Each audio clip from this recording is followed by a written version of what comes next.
ሰላም ጤና ይስጥልኝ ክቡራትና ክቡራን የጠበቃ ዩሱፍ የዩቲዩብ ቻናል ተከታታዮች እንዴት ናችሁ? ዛሬም ነግራችሁ የህግ ምክር የህግ መረጃ ብቻ አይደለም። ታሪኩ አስገራሚም አስደናቂም ነው። ሚስት ባሏ መሳሪያ ደብቆ ያዘ መሆኑን ለፖሊስ ጥቆማ ሰጥታ እዚሁ ሀገራችን ውስጥ እዚሁ ኢትዮጵያ ውስጥ በባሏ ላይ 5 ዓመት ከ6 ወር እንዲፈረድ አድርጋለች። ነገር ግን ባል ለ5 ዓመት ሳይደክም እስከ ፌዴሬሽን ምክር ቤት ድረስ ባደረገው እልህ አስጨራሽ ክርክር መጨረሻ ላይ ነፃ ተብሏል።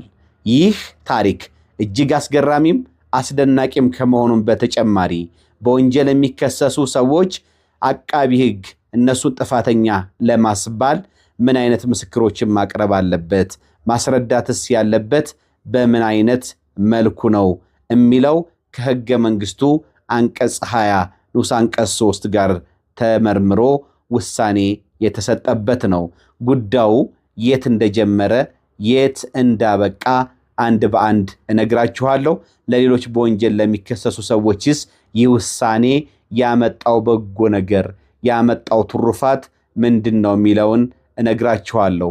ይህ አስገራሚም አስደናቂም ታሪክ እንደዚሁም ደግሞ የፌዴሬሽን ምክር ቤት በጣም ጠቃሚ የሆነ ውሳኔ ምንድነው የሚለውን ስለምነግራችሁ እስከ መጨረሻ ድረስ በጣም አስደሳች ስለሆነ እንድታደምጡት እጋብዛችኋለሁ።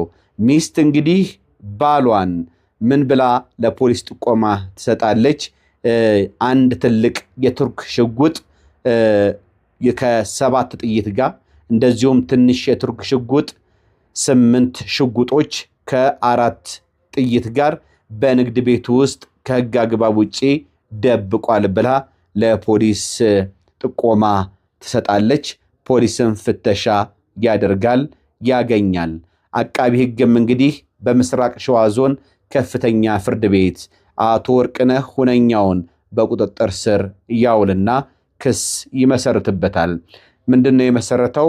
አቶ ወርቅነህ ሁነኛው የጦር መሳሪያ ለመቆጣጠር የወጣውን አዋጅ ቁጥር 1177 ህዝባር 2012 አንቀጽ 4 ንዑስ አንቀጽ 1 እና አንቀጽ 22 ንዑስ አንቀጽ 3 ስር የተመለከተውን የህግ ድንጋጌ ተላልፎ በቀን ጳጉሜ 1 ቀን 2013 ዓ.ም ከቀኑ በግምት 5 ሰዓት በሚሆንበት ጊዜ በቢሾፍቱ ከተማ ቁርቁራና ደንቢ በተባለ ቀበሌ ውስጥ እነዚህን አሁን የነገርኳችሁን አንድ ትልቅ የቱርክ ሽጉጥ የጥይቱ ብዛት 7 የሆነና ትንሹ የቱርክ ሽጉጥ ቁጥሩ 8 የሆነ የጥይቱ ብዛት 4 ከሆነ ጋር በንግድ ቤቱ ውስጥ ከህግ አግባብ ውጪ ደብቆ በፖሊስ ፍተሻ ሲደረግ ስለተገኘበት ብዛት ያለውን የጦር መሳሪያ ከፍቃድ ውጪ በህገ ወጥ መንገድ በመያዝ ወንጀል ተከሷል የሚል ክስ ያቀርብበታል። አቶ ወርቅነህ ሁነኛውም በችሎት ቀርቦ ማንነቱ ተረጋግጦ ክሱ ከተነበበለትና እንዲረዳው ከተደረገ በኋላ ድርጊቱን ስለመፈጸሙ ተጠይቆ እረ የደበቅኩት የጦር መሳሪያ የለም፣ በንግድ ቤት የውስጥም እንዴት እንደተቀመጠና ማን እንዳስቀመጠው አላውቅም፣ እኔ ባካችሁ ጥፋተኛ አይደለሁም በማለት ለፍርድ ቤቱ የእምነት ክህደት ቃሉን ይሰጣል። በዚህም መሰረት እንግዲህ አቃቢ ህግ ይሄንን አቶ ወርቅነህ ሁነኛው ይሄንን እነዚህን ጥይትና ሽጉጦች ማስቀመጡን ያቁልኛል ያለውን 2 የሰው ምስክሮች አቅርቦ ያሰማል። የቀረቡት እንግዲህ ምስክሮችም የፖሊስ አባላት ናቸው። ለቀረበው ክስም ማስረጃ ሊሆኑ የቻሉበት ዋነኛው ምክንያት የዚህ የአቶ ወርቅነህ ሁነኛው ሚስት ባቀረበችው አቤቱታና ጥቆማ መነሻነት በተደረገው ብርበራ ላይ ተሳታፊ በመሆናቸውና ይሄ ቤቱ መጋዘኑ ሲፈተሽ በማየታቸው መሆኑን ይናገራሉ። የሰጡት የምስክርነት ቃልም እንግዲህ የአመልካች ባለቤት የጦር መሳሪያው ያለበትን ቦታ ከጠቆመች በኋላ ለክሱ ምክንያት የሆኑትን 2 የጦር መሳሪያዎች ካዝናው ሲከፈት ከካዝናው ውስጥ መያዛቸውንና እነዚሁ መሳሪያዎች ህጋዊ ፍቃድ እንዳልነበራቸው ተመሳሳይ በሆነ ሁኔታ ሁለቱም የፖሊስ አባላት ለፍርድ ቤቱ ይመሰክራሉ። እንግዲህ ፍርድ ቤቱ ምን ያደርጋል? አቃቢ ህግ ያቀረበው ክስ በሰነድ ማስረጃና በሰው ማስረጃ እንደ አቀረበው ክስ ያስረዳ በመሆኑ አቶ ወርቅነህ ሁነኛውም እንግዲህ የመከላከያ ምስክሩን ወንጀሉን አልፈጸምኩም ሲል የሚል ከሆነ የመከላከያ ምስክሮችን እንዲያቀርብ እድል ይሰጠዋል።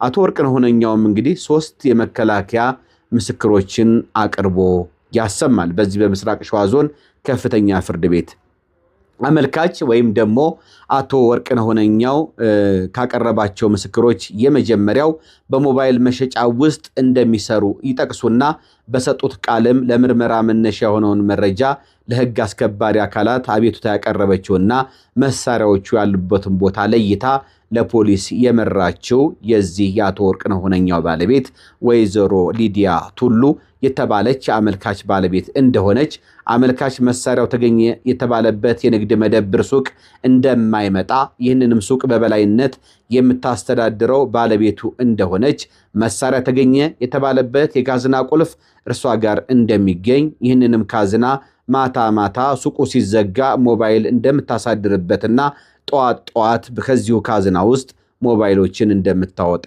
መስክረዋል።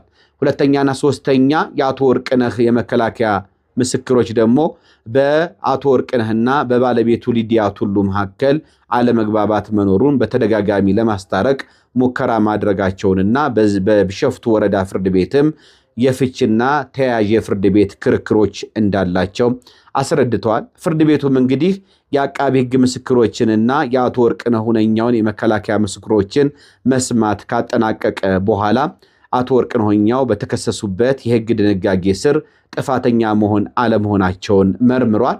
በዚሁም እንግዲህ ፍርድ ቤቱ አቶ ወርቅነህ ሁነኛው የጦር መሳሪያው በንግድ ሱቁ አለመገኘቱን ወይም ደግሞ መሳሪያው በንግድ ሱቁ የተቀመጠው በሌላ ሰው አማካኝነት ስለመሆኑ አላስረዳም። ስለሆነም አቶ ወርቅነህ ሁነኛው ያቀረባቸው የመከላከያ ምስክሮች አቃቢ ሕግ ካቀረባቸው ምስክሮች በተሻለ ሊያሳምን በሚችል ሁኔታ ያላረጋገጡ በመሆኑ አቶ ወርቅነህ ሁነኛው በተከሰሰበት ወንጀል ጥፋተኛ ነው ሲል ወስኗል። ግራ ቀኙም እንግዲህ የቅጣት አስተያየታቸውን አቃቢ ሕግና አቶ ወርቅነህ ሁነኛው ማለት ነው እንዲያቀርቡ ተደርጎ አቶ ወርቅነህ ሁነኛው ላይ የ5 ዓመት ከ6 ወር ጽኑ እስራትና የ3,000 ብር የገንዘብ መቀጮ ይቀጣቸዋል። አቶ ወርቅነህ ሁነኛውም በዚህ ውሳኔ ቅር የተሰኙ በመሆኑ የይግባኝ ቅሬታቸውንና የሰበር አቤቱታቸውን ከኦሮሚያ ጠቅላይ ፍርድ ቤት ጀምሮ ሰበር አቋርጠው እንደዚሁም ፌዴራል ጠቅላይ ፍርድ ቤት ሰበር ሰሚ ችሎት ደርሰው ቢከራከሩም በስር ፍርድ ቤት የተሰጠው የ5 ዓመት ከ6 ወር የእስር ቅጣትና የ3,000 ብር የገንዘብ መቀጮ ውሳኔ ጸንቶባቸዋል። ተቀባይነት አላገኘም። በመሆኑም እንግዲህ አቶ ወርቅነህ ሁነኛው ጥፋተኛ ተብዬ የእስራትና የገንዘብ ቅጣት ውሳኔ የተላለፈብኝ እኔ ባልፈጸምኩበት ጥፋት በመሆኑ የተሰጠው የጥፋተኝነትና የቅጣት ውሳኔ በሕገ መንግስቱ አንቀጽ 20 የተረጋገጠልኝን ነፃ ሆኖ የመገመትና የነፃነት መብት የሚጥስ በመሆኑ የሕገ መንግስት ትርጉም ይሰጥልኝ ሲሉ ለሕገ መንግስት አጣሪ ጉባኤ ጥያቄያቸውን ያቀርባሉ። የሕገ መንግስት አጣሪ ጉባኤም እንግዲህ ያቀረቡት አቤቱታ ወይም ይግባኝ የሕገ መንግስት ትርጉም ያስፈልገዋል በሚል ከተለያዩ የሕግ ባለሙያዎች፣ ዩኒቨርሲቲዎች፣ ተቋማት በጉዳዩ ላይ የሕግ ባለሙያዎች ስፔሻሊስቶች አስተያየት እንዲሰጡበትና ከባድ የሆነ ውይይት ይደረግበታል። እንግዲህ በሕገ መንግስቱ መሰረት የወንጀል ጥፋተኝነት በምን መልኩ ነው ሊረጋገጥ የሚገባው?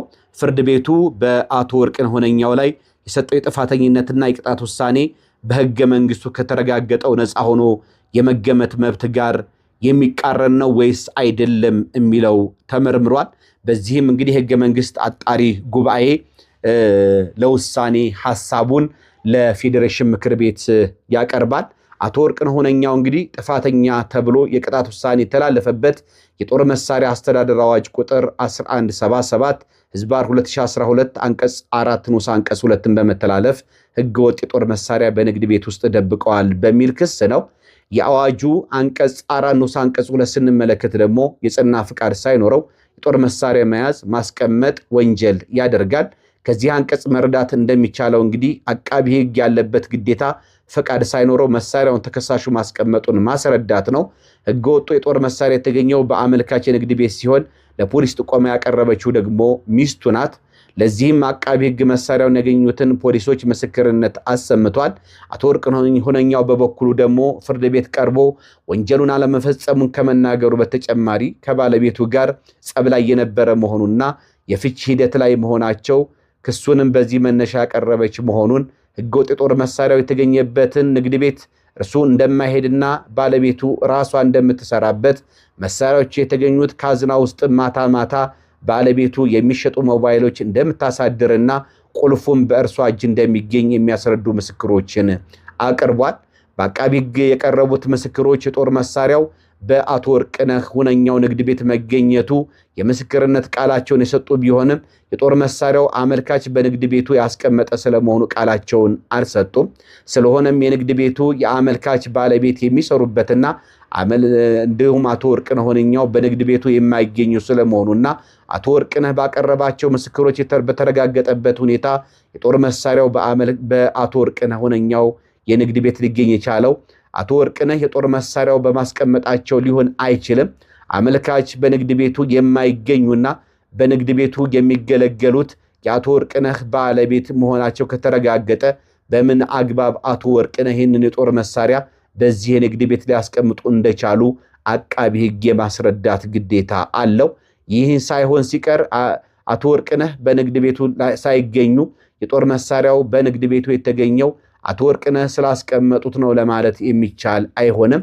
በሕገ መንግስታችን አንቀጽ 20 ንዑስ አንቀጽ 3 ስር ዕውቅናና ጥበቃ የተሰጠው ንጹህ ሆኖ የመገመት መብት በአቃቢ ሕግ ላይ የሚጥለው አነስተኛ የማስረዳት ሸክም መመዘኛ ከምክንያታዊ ጥርጣሬ በጸዳ ሁኔታ ቢዮንድ ሪዝነብል ዳውት የማስረዳት ግዴታ እንደሆነ ጉባኤው ከላይ መደምደሚያ ላይ ደርሷል። አቃቢ ሕግን መመዘኛ የሚያሟላ ማስረጃ ያቀረበ ከሆነ አቶ ወርቅነህ ሁነኛው ንጹህ ሆኖ የመገመት መብቱ በጊዜያዊነት ቀሪ እንዲሆን በማድረግ የማስረዳት ሸክምን ወደ አቶ ወርቅነህ ሁነኛው ያሸጋግራል። አቶ ወርቅነህ ሁነኛው ደግሞ ይህን መብት ወደ ነበረበት ሁኔታ ለመመለስ የአቃቢ ሕግ ማስረጃ የማስረዳት አቅም ላይ ምክንያታዊ ጥርጣሬ መፍጠር ይሆናል።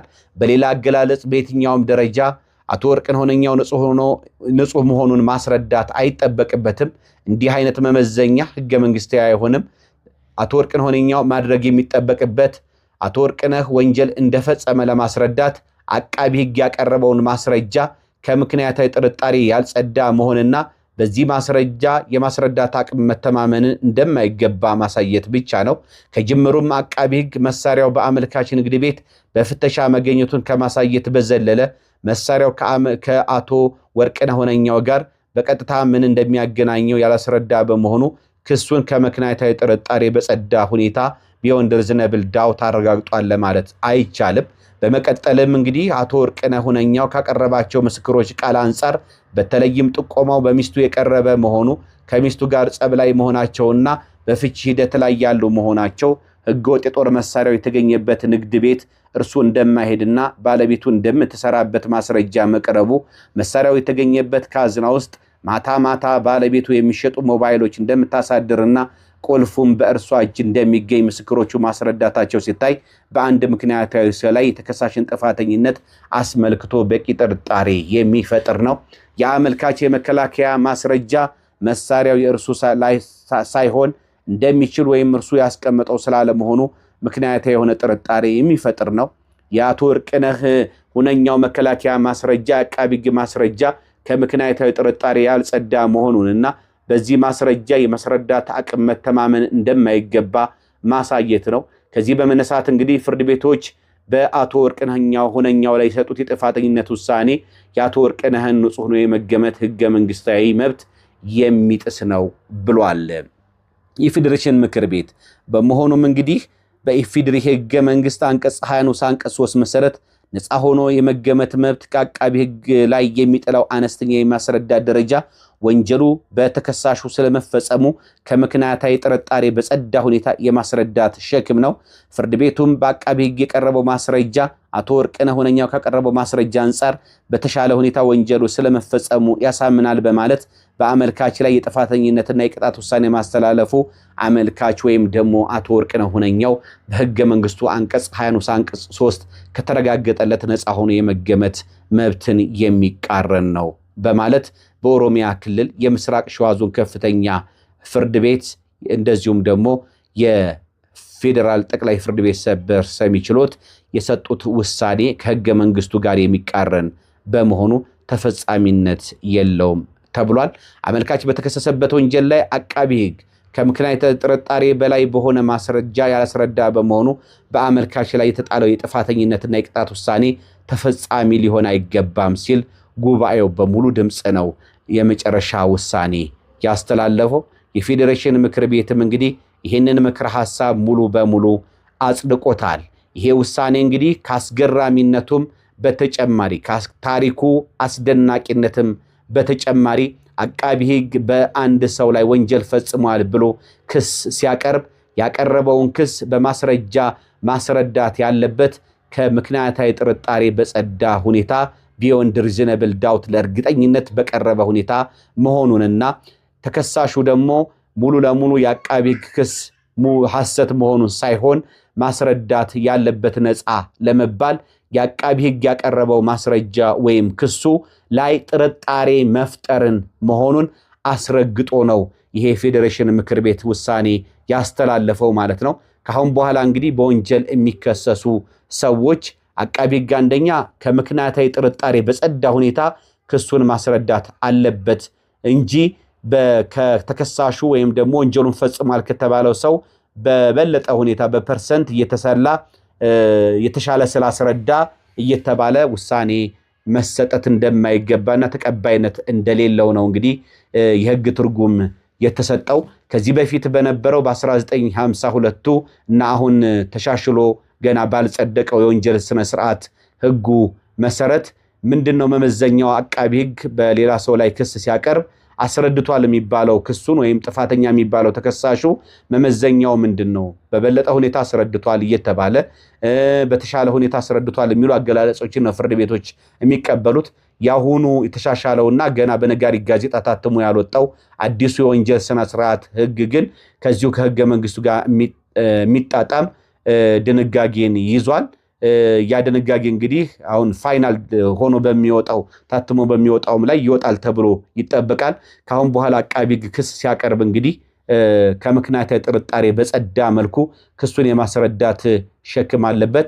ተከሳሽ ደግሞ አቃቢ ህግ ያቀረበውን ክስ ሙሉ ለሙሉ ማስተባበል ሳይሆን ጥርጣሬ መፍጠር ብቻ በቂው ነው። ይሄም እንግዲህ ካሁን በኋላ ፖሊስ የሚያደርገውን የወንጀል ምርመራ እንደዚሁም የአቃቢ ህግ ስራዎች በቴክኖሎጂ የታገዙ በጣም በማስረጃ የበሰሉ ሊሆኑ ይገባል። ምክንያቱም ምክንያታዊ ጥርጣሬ መፍጠር ብቻ ከሆነ የሚጠበቅበት ተከሳሹ ወንጀሉን የሚፈጸሙ ሰዎችም ጥርጣሬ እየፈጠሩ አቃቢ ህግ የሚያቀርበው ማስረጃ ላይ በተገቢውን ቅጣት ሳያገኙ ከፍርድ ቤት ነፃ ሊባሉ ስለሚችሉ ከፍተኛ ጥንቃቄን ይጠይቃል። የአስተማሪና እንደዚሁም ደግሞ ጠቃሚ የሆነ የህግ ታሪክ የህግ ምክር እናንተ ለማድረስ ወደድኩኝ። መልካም ጊዜ እንዲሆንላችሁ አብራችሁ ስለቆያችሁ እያመሰገንኩ ፕሮግራሜን አጠናቅቃለሁ። ፕሮግራሜን ተከታታዮች መልካም ጊዜ። ባባይ